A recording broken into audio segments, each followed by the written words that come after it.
طبعا اللقاء ده مميز جدا مع النجم الكبير والفنان المحترم اللي الناس كلها بتحبه، الفنان المحبوب الفنان محمد الصاوي اللي مشرفنا النهارده في نقابه المهن التمثيليه. انتخابات كبيره، انتخابات فن، والفن هو اعلام والاعلام هو رساله. بنيجي النهارده كلنا نقف جنب اخواتنا الفنانين عشان النقابه تستحق كل التقدير لكل نجوم مصر. ازيك يا فنان؟ حبيبي كل سنه وانتم طيبين كمان.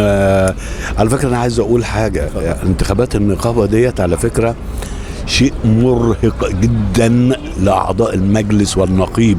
الناس فاكرين ان هو عمل تطوعي اولا واخيرا. فطبعا احنا كلنا مع دكتور اشرف زكي، لانه في امارات كتيره قوي عملها بصراحه يعني. والمجلس اللي كان موجود معاه ناس زي الفل،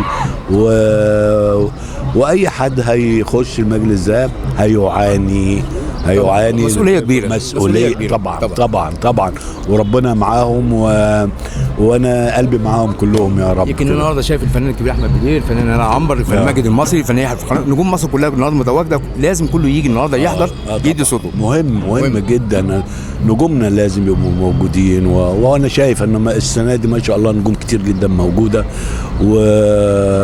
واحنا برضو المجلس الجديد ربنا يقويه باضافه جميله جدا للاستاذ احمد بدير ان هو يرشح نفسه. فطبعا ده شيء جميل جدا انه انسان خدوم، طبعا فنان كبير طبعا، وفنان كبير جدا، وفعلا النقابه محتاجه امثاله.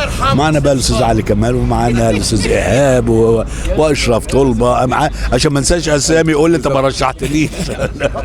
الفنان محمد صاوي نورتنا ونورت قناه ميديا سينما للمخرج يوسف بشاره، ونورت برنامج ايفنت منيجي مع الاعلام السينمائي منيجي على قناه الحدث. حبيبي كل سنه وانتم طيبين، ورمضان داخل علينا على خير، واتمنى الامه العربيه والامه الاسلاميه تبقى بخير على طول يا رب كده. يا رب.